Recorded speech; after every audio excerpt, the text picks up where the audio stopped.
Hello, sir. Namaskaram, Andi. Namaskaram. It's a great pleasure to talk to you, Sindhu. Same here. You're the pride of the nation in many ways. And Telugu వాళ్ళు కదా, తెలుగు బిడ్డ వేరే మీరు. Big pride for us. నాకు మాతృభాష తెలుగండి. Oh, అవునా sir. యాక్చువల్గా నేను అడగదాం అనుకున్నాను సార్, మీకు తెలుగు వచ్చా మాట్లాడతారా అని, but really talking in Telugu is definitely a great thing. చాలా అలవాటు లేకపోయింది అంటే మాతృభాష Telugu.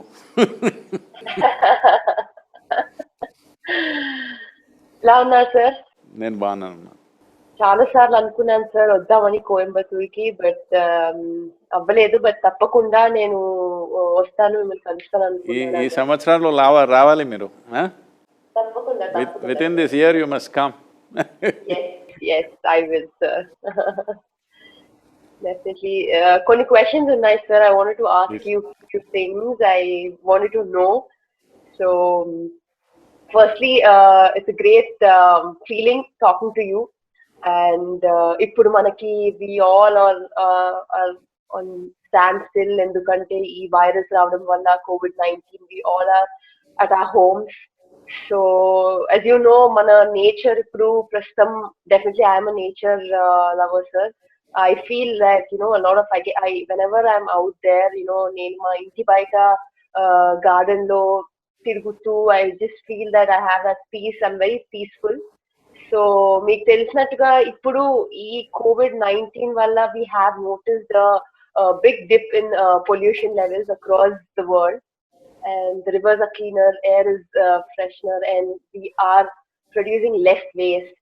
So please sustain this momentum and motivate people to care for the environment, sir. I just wanted to know. So if you're a nature lover, you must come to Isha Yoga Center because our backyard is 10,000 square miles of rainforest. Oh, definitely. It's absolutely spectacular and beautiful out here.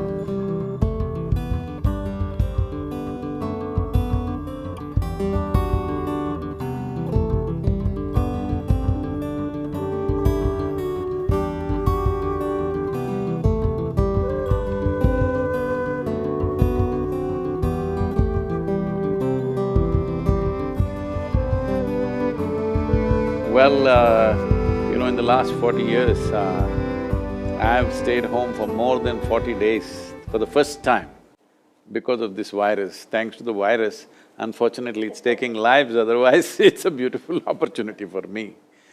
So, talking about less pollution, all this definitely has happened. So this is something I've been addressing for over 25 years continuously. You must have heard of Rally for Rivers and Kaveri Calling projects and things like that. My engagement with nature has always been very profound. I am not an environmentalist or I am a scientist or something. I am like a worm in the soil. I know as much about the soil and river as a worm knows. But I think a worm generally knows more than the PhDs know about it, because external knowledge and intrinsic feeling and experience of what it is very different. It's like, suppose I have done a PhD on badminton, will I know what you know? I will not know because you are you are in it, that's very different. So that's been my experience, and it's a welcome thing that a whole lot of people are talking about how air is cleaner, water is purer. See, if we say… if we have to go by the definition of what is life, right now, if somebody asks you, how is your life, maybe you think of your medals this year, somebody thinks of the money they're making, somebody thinks about their wealth, their relationships or something like this.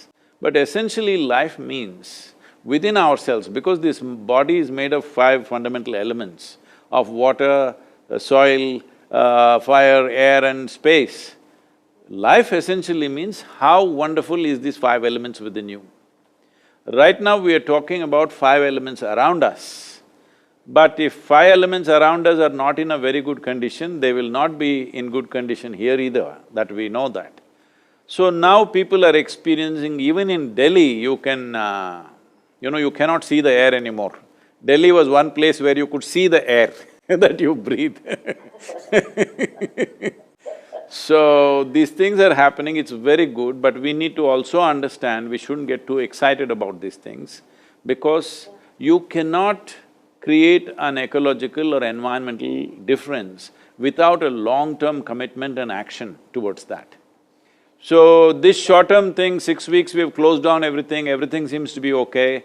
Once the economy gets back into thing in the next 2 months' time, everything will be back to how it was.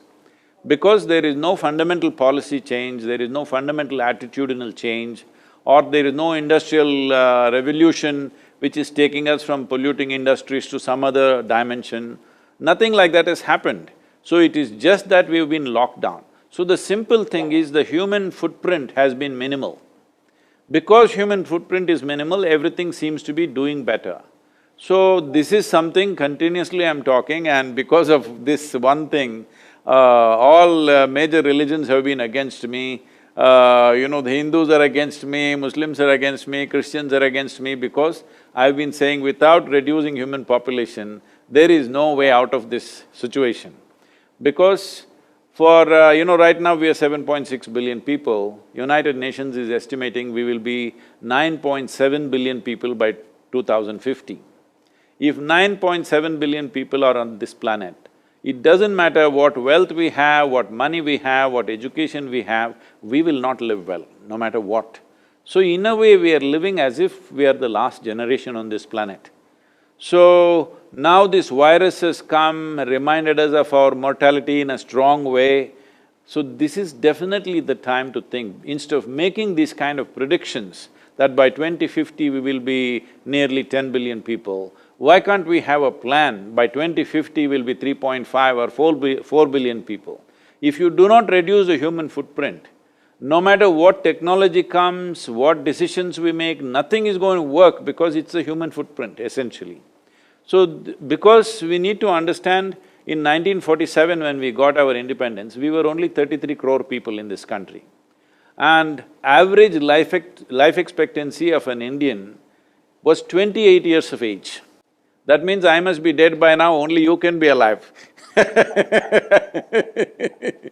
Fortunately, now we have moved this to some 73 or 74 years of age, which is a very wonderful achievement for the nation. But when we push the death, when we postpone the death, we must also postpone the birth, isn't it? We have done it in a minimal way, but we have not done it significantly enough to make the difference. If we don't do that one thing, we can go on talking about it, but disaster will continue. Because the level of ecological disaster, most people are not conscious of, they're only thinking pure air in the city. That's not what it is. From 1970 to now, in the last 50 years, nearly 70% of the vertebrate population has come down, animal population. Yeah. So, similarly, insect population, bird population, everything is going down. We need to understand our life is not independent of all these lives. Only when all these lives are functioning well, our life also will happen well. So, this little break, if people are enjoying pure air and pure water and things like that, if they value that, we must change our concept of how are you doing means if you say I'm well, it means all the elements in me are doing well, all the elements around me are doing well, I'm feeling wonderful. This is what it means, not the money in my bank.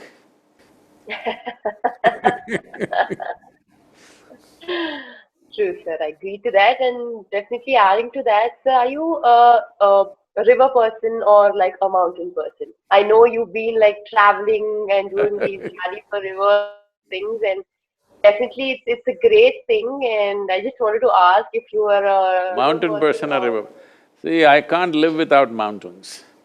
But Okay. because now that you ask this question, there is a thing to it because once you have mountains, rivers normally always come out of the mountain, so a river also is a add-on. Included. But if you just choose the river, you may end up in the delta. The mountain together add on with the river. Both here in our background is, we are at the foothills of Velangiri mountain, which is part of Western Ghats. In United States, our ashram is in the Appalachian Mountains. So without mountain, I cannot live. Live. I agree to that, sir. One more, sir, I wanted to ask was, yes, as you know, we've been at homes and, education is one of the vital elements of the society, and this lockdown has brought a serious break to learning. And teachers across the country have risen to their call of duty of as Corona, by working nearly twice as hard to make sure the learning is continuous.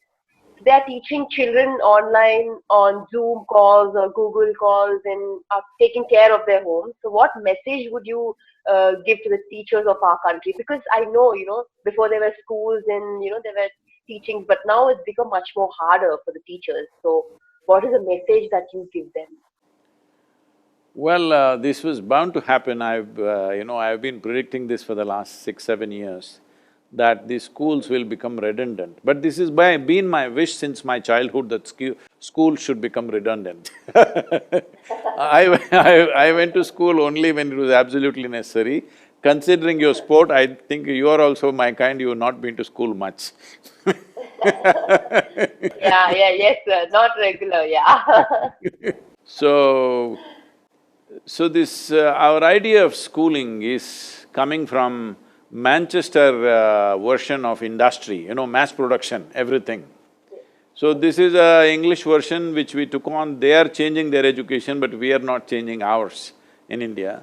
So it's important that this changes because there is something… This is a information age where information is available everywhere. It is not like you have to read a textbook, it's all over the place, whatever you want to know. So, when information is so widely available, right now the whole schooling system is just delivering information to the students, which is redundant. Once artificial intelligence comes, schools will become completely, absolutely redundant. I think virus is only hastening this process. It is not necessary that we have to come together to learn information. We must come together for inspiration, for focus, for interaction, for various other things. But unfortunately, only for information. I would say, right now we have school for 5, 6 days and then 1 day or 1.5 days or weekend is a holiday. We must just reverse that. That 2 days school, 5 days you just learn wherever you learn. That's how it should become in future. But we have built enormous amount of physical infrastructure, the amount of buildings around the world in the name of schools and colleges and universities is phenomenal. This will become not so relevant in future and it would happen anyway in the next 15, 20 years. But now with this virus, it may happen very quickly because going and sitting in one place is going to be a problem anyway. So this is a very welcome development. It is not even necessary teachers should be teaching on Zoom or whatever, that is part of their profession right now, but actually in future this won't be needed. Let us say you want to learn physics, the best physics teacher in the world, whatever they have taught, it's available to all of us. Why is a local teacher who's not grasped physics fully is trying to teach me, I'm asking. You and me want to learn physics or chemistry, the best possible teacher who's taught in the world is available, we must learn from that. But we go to the teacher for inspiration, for, certain experimentation, integration of things, that should happen. So, this just throwing in information at the children and thinking we're educating, that is gone because these days a 10-year-old child is better informed than their parents actually, on many aspects of life. True, sir. Yeah, as you said, definitely, yes, I agree to that because there's information everywhere nowadays and, everybody is just one second like away from the information and there's this overwhelming information everywhere. So how to shape up our own individual personality and preserve our individuality? Like, is there a balance between adapting to the changing time and saying to yourself, like how? See, when you say individual personality, see the word personality comes from a root word called persona. Persona means a mask that you wear. To perform a certain kind of function, you have to wear a certain mask. Now you are a sports person. When you are on the court, you have one kind of mask that is needed. That mask must be aggressive, bringing fear in your opponent if necessary, whatever. You need to wear that kind of a mask. You don't wear that mask at home. You don't wear that mask with your friend. Because this mask means you must be able to wear by choice and take it off. In this virus time, everybody is masked, no choice different kind of mask But that is what personality means. To perform different types of activities, we need to structure ourselves in a certain way. But what happens over a period of time, by the time people are 30, 35, they've gotten stuck with one mask. They're not able to take it off. Everywhere they are the same way. Now it will become a painful experience. If you see between a child, anybody, whatever their age today, when they were 5, 6 years of age, if you see their faces were all like this, one big smile, grinning, you can't stop them from grinning. But slowly it becomes so grave and long, simply because they are stuck with their own personality. One mask they wore and they can't remove it, all the time it's stuck. So we don't have to crystallize our personality. It's very important we keep our personality so flexible. To perform different types of activities, we should be able to put on different kind of masks. Without a mask, you cannot work. Without a personality, you cannot function in the world, that's for sure. Yeah. But you don't have to be stuck with one persona. You can be a different person as the situation demands, you can be that kind of a person. That is when you will find full expression to yourself, otherwise you will get stuck within a structure that you created. It's a prison that you build and get stuck to it. If somebody imprisons you, that is unfortunate but understandable. But if you imprison yourself, it cannot be anything more stupid than that. But that's what is happening to 90% of the humanity most of the time. But, to this answer, I would just ask that, talking about mask, but I feel that it's not just to yourself. I know you want to be happy, you just want to remove your mask, be happy, stay happy, but it also depends on the other person that you talk to or you react to. So I'm sure, that time your mask is again on. So what do you do for that? Like, for example, you're talking to a person and you don't like that person and you have to act accordingly to what he say, and you might say like, okay, you know what, that is what he said and I have to act in a way that, okay, I need to be nice to him. So how do you react to that? See, Because a lot of times it happens, like for everyone, I'm sure. Tell me, who is that guy first of all? No.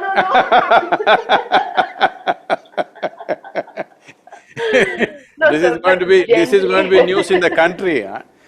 No. I meant to say, like, with a lot of people, like, when you're talking to a friend, sometimes, you might be angry at them, sometimes you might not like what they do. Like, for example, your best friend is doing something and, you might not like it, but then you're like, it's okay, never mind. You can't say it on their face saying that, I didn't like it, don't do that. They might get offended, is what I'm saying. I'm usually saying it on their face most of the time Because I have faced a few times, like, when you talking to your friends or other people, you might feel that they're wrong, but you hesitate to tell them. I sometimes can't tell, or there are a lot of people who can't tell on their faces. See, Sindhu, the thing is, it is not about people being right and wrong. It is just that every human being is acting and living and understanding life according to their understanding and their intelligence. Not everybody can perceive life and understand life to the same extent. If you see, people are the way they are because of the limitations that are there, you would strive to see how to help them to break their limitations rather than making a judgment, they are right, wrong, good, bad, all these things. There are different types of people. Everything that everybody does, it is not necessary that you must like it or I must like it, it's not so. But there is no need for us.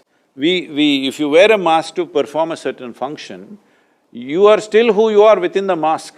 But right now the problem is the mask sits so tight on your face, you cannot distinguish which is the mask and which is me. So when I say a mask or a persona, what it means is you consciously wear. When you consciously wear it, it is there. It is there for the function, but you don't become that.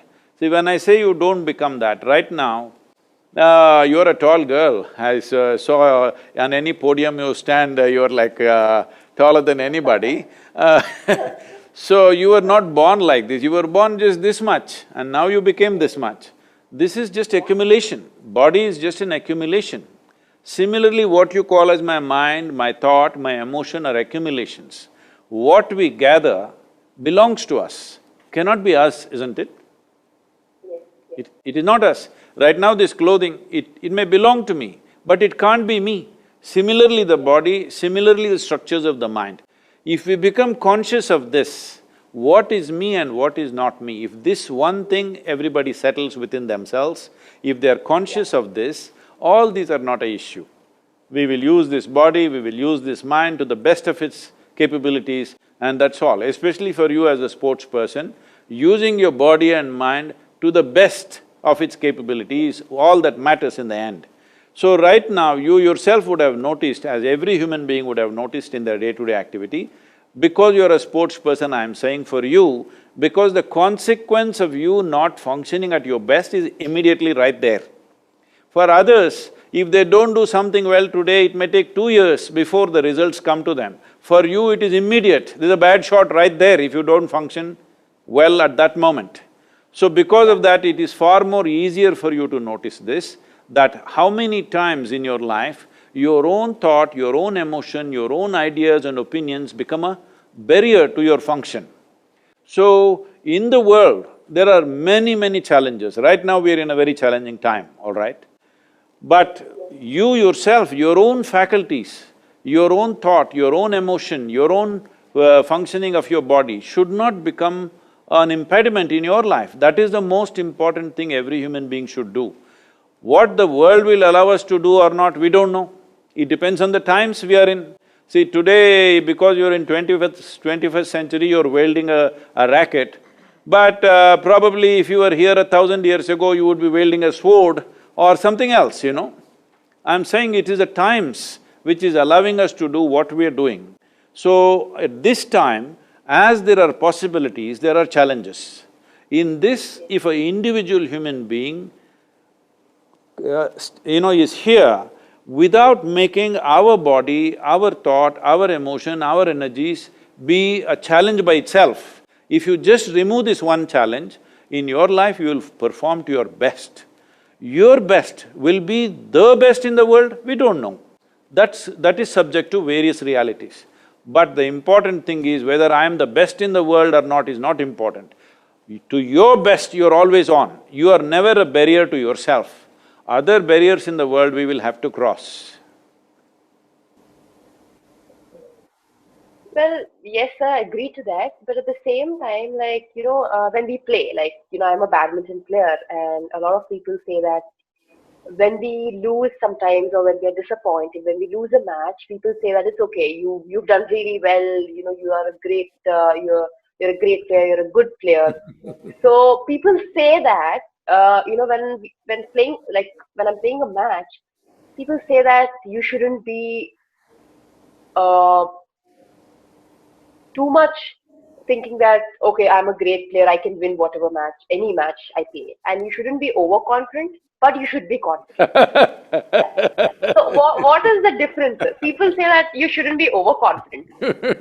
When you go into the court, being overconfident, that's not really good for you. But at the same time, you have to be confident that you can win a match. So I just wanted to know the difference because a lot of people told me this. I hope those people who give you this advice have played some game in their life. You know, one day I was walking in the Chennai airport. Then the Indian Hockey Federation secretary saw me and said, Sadhguru, our boys are going to Germany for the Champions Trophy. Please can you talk to them? A few years ago, the entire team was with us for 8 days and we made a big difference for them at that time, way back, I'm talking about almost 27 years ago. So this is a few years later, it's a completely new team. He said especially that hockey team at that time largely came from the tribal areas in Assam, Odisha, these kind of places. So many of these boys have never even traveled outside the country.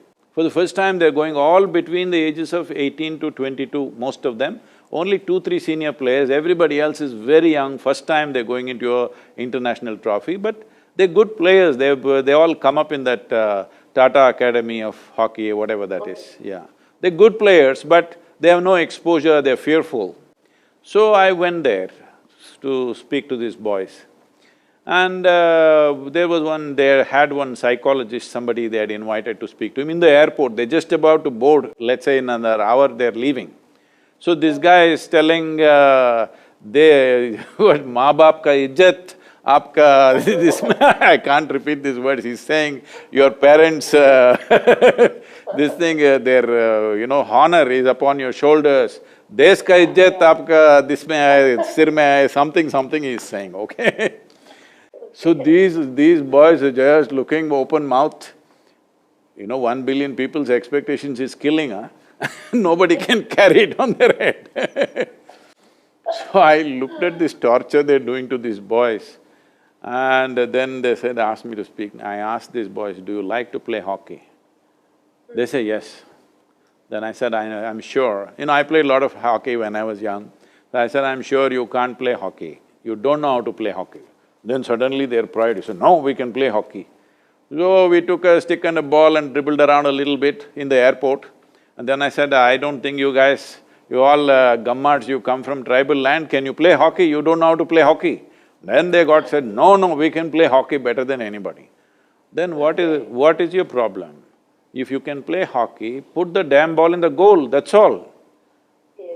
Don't worry about your country, about your mother, about your father, all this nonsense. Your only thing is you must have lust in your heart to put the ball in the goal, that's all. Yeah. You don't try to carry India with you. After you win the thing, then India will come into picture. At that time, only thing that matters is the ball and where it goes whether it's with you or it's going to somebody else. And like when we were actually this conversation was in Hyderabad. I was having a conversation in Hyderabad and one of these persons asked, after all the conversation, the last question is this, Sadhguru, how to beat Pakistan in the cricket game? I said, beating Pakistan, Indian army should do. Indian cricket team should not beat Pakistan, they must just hit the ball. They must just hit the ball. What are you trying to beat Pakistan? So with all this emotion, you will do stupid things. Right now, this is a thing that I'm seeing that, all the sports people have become like this. It is not at all necessary to do that. There is substantial medical and scientific evidence to show that when a person is of a pleasant experience, joyful and well, your chemistry is very pleasant. This means your body, your brain, your instincts, everything will function at its best. There is enough evidence for this. But now everybody is going like this, they think only with aggression they can win. It's not that. You don't have to have any aggression. You just have to hit the ball or shuttle or whatever you're hitting well, that's about it. So people believe unless you create a certain level of anger and this thing against somebody you can't play, that is not so. If you're enjoying the game, you will play at your best. Unfortunately, this trend has caught up like this. That's why I said, you must watch Ronaldinho, how deceptive it is and how joyful he is. Have you seen Ronaldinho? No, I didn't see. You must see. On the YouTube, you just go and watch Ronaldinho, you must see. I will.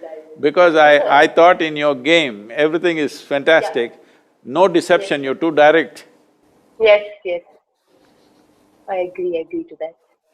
Because I think, yes, I am practicing on that. And as you said, how much ever you just play a stroke, the opponent is if the opponent knows, he's gonna take it easily. Yeah. And I'm sure like when you play against someone and it's just a difference of like 2–3%.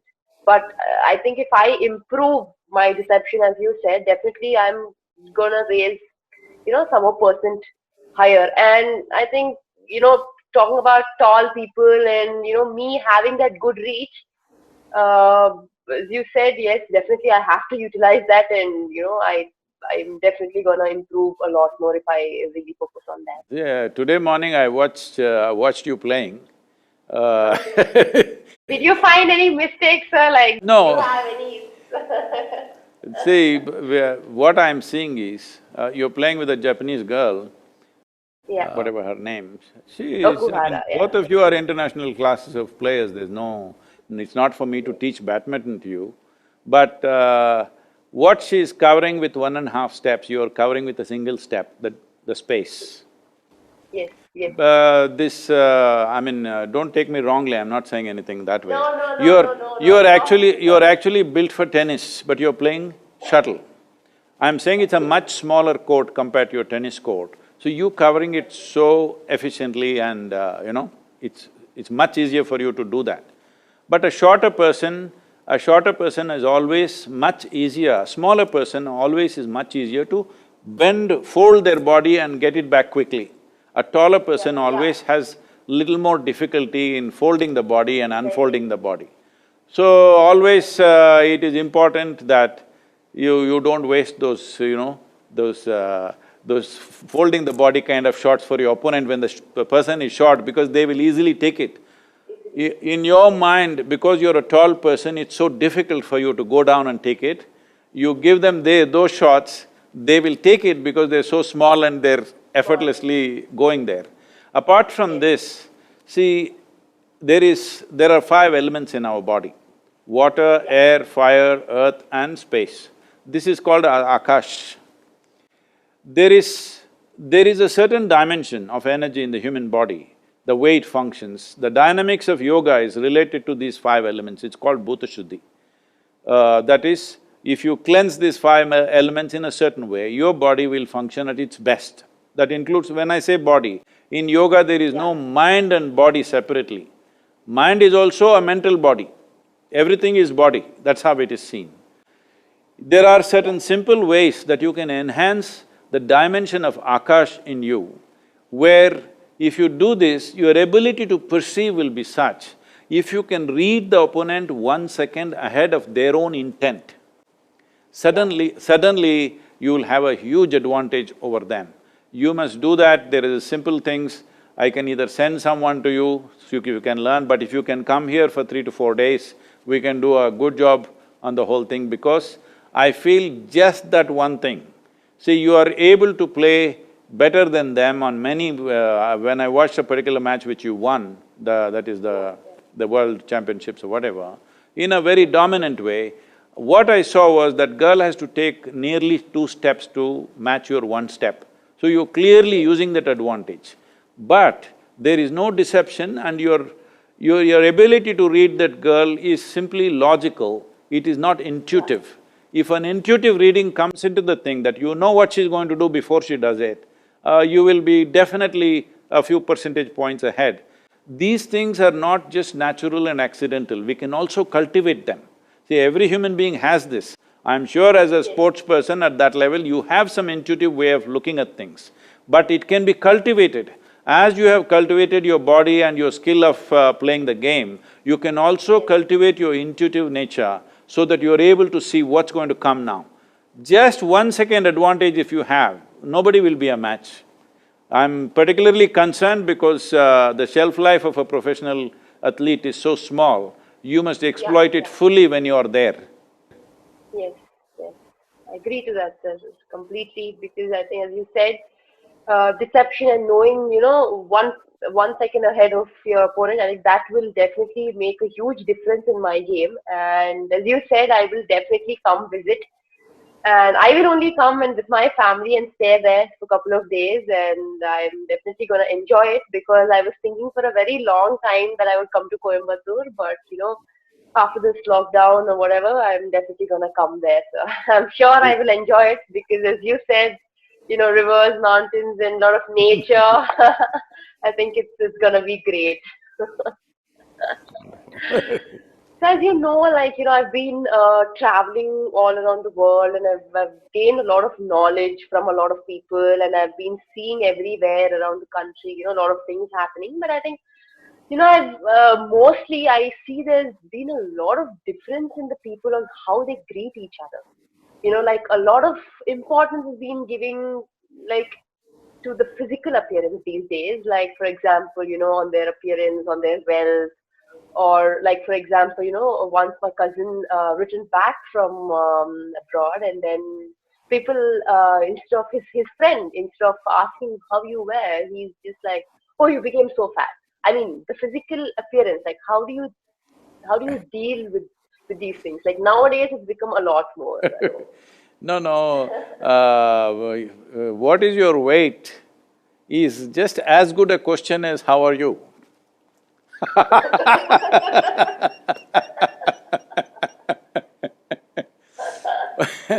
How about what is your wealth, what are you worth financially?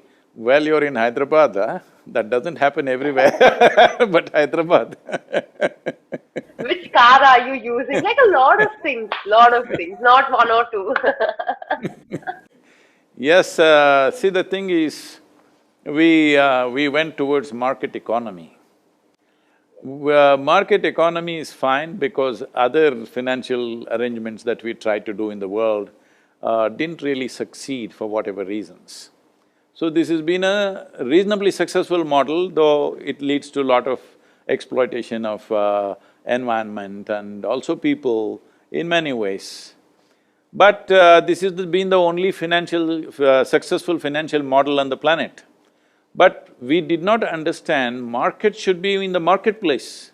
Right now our minds have become a marketplace, everything is a transaction. So, you're in Hyderabad, I mean, I'm sure you're well about that, but for most people, if a girl or a boy has to get married, first thing is how much wealth do they have? That is what they're checking out. How much are they worth? And they'll get their properties evaluated before they get married. So, it's very, very unfortunate that's come because market has entered our mind. Market should be a successful market. Market should be successful if all of us have to live well. But our minds and hearts need not become a transaction. Transactions are for our external well-being, we have to do transactions and we must do it well, of course. But everything in our life need not be a transaction. Unfortunately, right now, every human relationship has become a transaction. Whatever you do, it is all about what will I get, what will you get. So the entire spiritual movement in the process here is, or anywhere is, what a spiritual movement or what a spiritual process means is, you first get rid of one question in your head. Whatever you're doing, one question, what about me? You eliminate this one question, 90% of your spiritual work is done. The remaining part is very easy. Yes. You never think in terms of what about me. When you're playing a game, you don't think of the medal or the cup or the fame and fame. All you want to do is you want to do this well, that's all. There is no what about you, you just want to play well. If everybody gets that in every aspect of their life, that what you're doing, you do to your best, there is nothing more, there is no greater joy than the world allowing you to do what you love to do. What should you get out of it? You don't have to get anything out of it. You're doing what you care to do and the world is allowing you to do it. That's the best thing that can happen in human life. True, sir. I agree to that. I think definitely I'm sure, sir, I just wanted to ask you that, like for one question you have like 10 answers and very different, and I don't know how spontaneous you are, you're just like very quick, and a lot of people are very shy, they hesitate to say sometimes, and they're very shy, they just keep it to themselves. So how do you overcome shyness? Shy, I'm not a young girl like you. No, I mean a lot of people. Not I'm not asking you, sir. I'm just saying that you're very spontaneous, and people out there hesitate to, say a few times, or they're shy. I mean, initially, before when I was really young, I was really very shy. So how do you overcome? Not do you, but how do people overcome? Is what I meant. So, see, people… This is what I said, people making their own thought and emotion a big impediment. See, human beings are the only creatures on this planet who are referred to as beings, isn't it? We don't say an elephant being, ant being, tiger being, no, only human is a being. This means we are supposed to know how to be. How to be means, right now you're here, you're supposed to know how to be, it doesn't matter what I say. It doesn't matter what you say, I should know how to be. If you knew how to be, would you be blissful or miserable? Blissful, obviously. Of course the choice is that. So whatever the external situation is, whether you're winning, losing, you're a champion, you're not a champion, you're rich, you're poor, if you knew how to be, you would be blissful, isn't it? Because human experience is generated from within. So if you're blissful, your body will function at its best, your brains will function at its best, and this is all you can do in your life. That your body, your brain, everything within you is functioning at its best. From this, depending upon the times in which we exist, as I said earlier, if you were here 1,000 years ago, maybe you would be a Kakatiya warrior, I don't know. Did the Kakatiya women fight, huh? I think they did. So now 21st century, no sword, so you're wielding a racket. So this racket, sword is a consequence of times that we exist in. But the important thing is, are you doing your best? When can you do your best? How can you do your best when you're miserable? Is it possible? So you can call it being shy, you can say I am tense, or I am agitated, or I am anxious, I am this, I am that, these are all different words.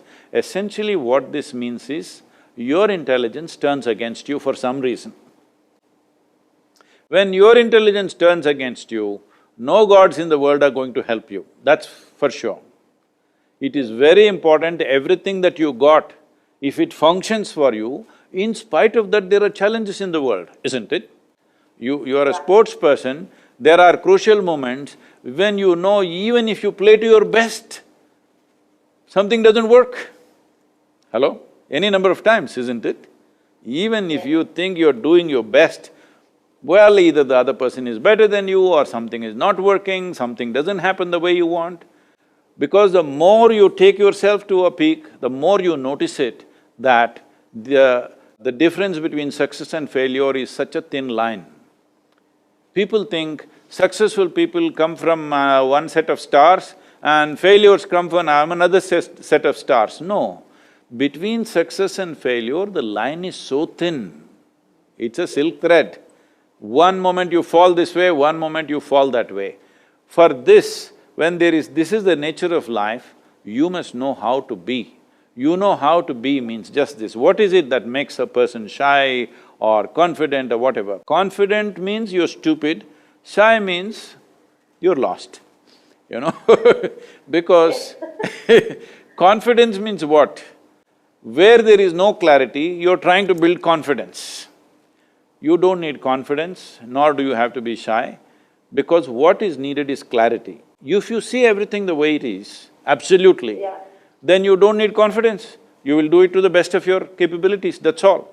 Will I do something as good as you? Maybe not, but I will do it to the best of my capability, and that's the most important thing. So, this whole problem is just this. Two very significant faculties that human beings have is, we have a very vivid sense of memory. It is because of this, in our lives, learning is more important than just growing up big in the body. If we were just elephants or bulls or buffaloes or whatever, growing full in the body was the only important thing.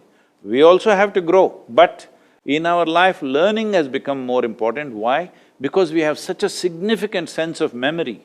Our lives are rich compared to any other creature because of this vivid sense of memory. Now this vivid sense of memory translates into a very fantastic sense of imagination, naturally. If you didn't have memory, you wouldn't have imagination either. Right now, these are the two things, these two fantastic faculties are the two things that human beings are suffering. What are they suffering? What happened 10 years ago, they're still suffering. What may happen day after tomorrow, they're already suffering. They are not suffering life, they are suffering memory and imagination, isn't it? So this is why it is very, very important that you take charge of your faculties.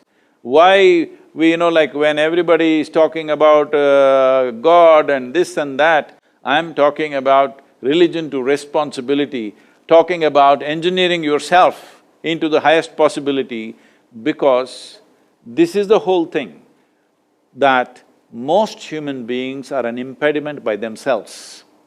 Forget about external challenges, they themselves are a challenge. I am shy, I am confident, I am angry, I am miserable, I am resentful means you are a challenge by yourself, you don't need any outside help. To be miserable, most people are in self-help, they don't need any outside help. You just leave them in one…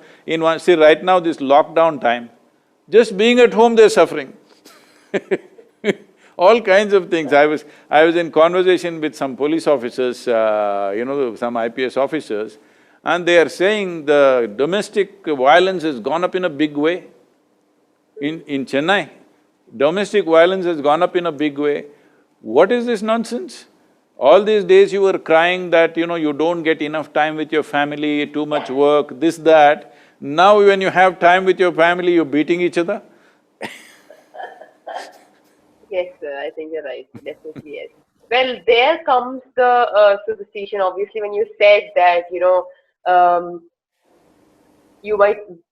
between winning and losing, there's just this thin line. Sometimes you might play brilliantly, you just lose, and the opponent might play extraordinary. And I think…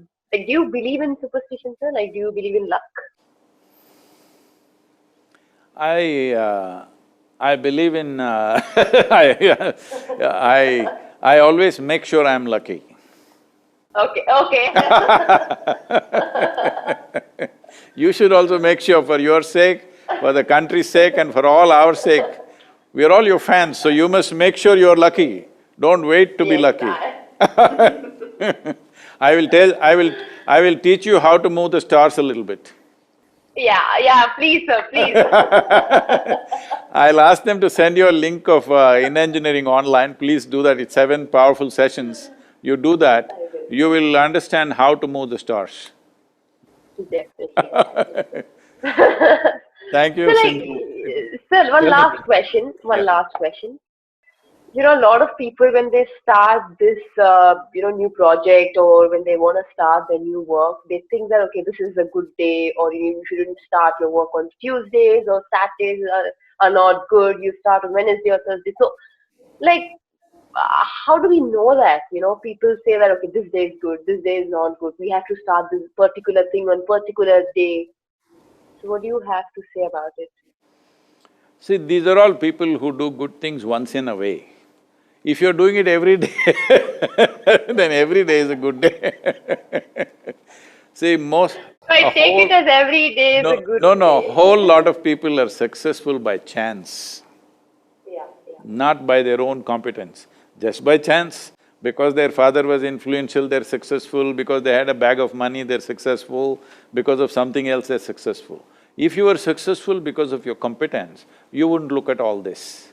Because you're successful by chance, there is so much fear about failure all the time. So, if you're a good player, okay, you lost a match, so what the hell, next match you will win, all right? But if you're winning only because of the influence of stars, of course it'll create a big paranoia within you. I'm saying within any human being. This is what they're doing. Instead of enhancing themselves, they are looking at the stars. I want to inform them, all those who are looking at the stars, many of the stars that we actually see in the night actually does not exist. You know that, Sindhu? Yeah. No, sir, I don't know. They died long time ago because it takes many light years for the light to come. The light is still coming, but the star doesn't exist. So, a star that does not exist is deciding your future. All the best for such people.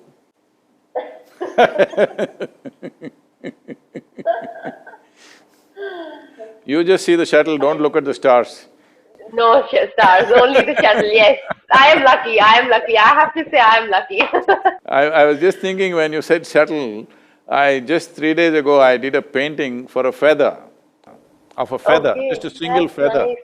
I'll send a picture to you. Definitely, yes, please sir, please do send. Thank you, Sindhu. Wonderful Thank talking. you, sir, wonderful. We look forward to having you here, please come with your family. Yes. If you come for 5 mornings, if you're here, for about 3 to 4 hours every day, if you're willing to spend, Okay. we will put something into your system which will be hugely beneficial for you. Some simple practices which can make a lot of difference in how you function. Definitely, sir, I will come with my family and stay there And once again, thank you so much for giving me this Thank you. opportunity talking to you, sir. Namaskaram. Thank you so much. మీకు పెద్దవాళ్ళకు చెప్పండి మీ ఇంట్లో నమస్కారం చెప్పండి. చెప్తానండి తప్పకుండా. అందరూ మిమ్మల్ని బాగా ఫాలో అవుతారండి. They watch your videos. They really like. So when I told them that I'm talking, they were like so excited and they're just looking forward for it. నమస్కారం. Thank you. Thank you, sir. Thank you.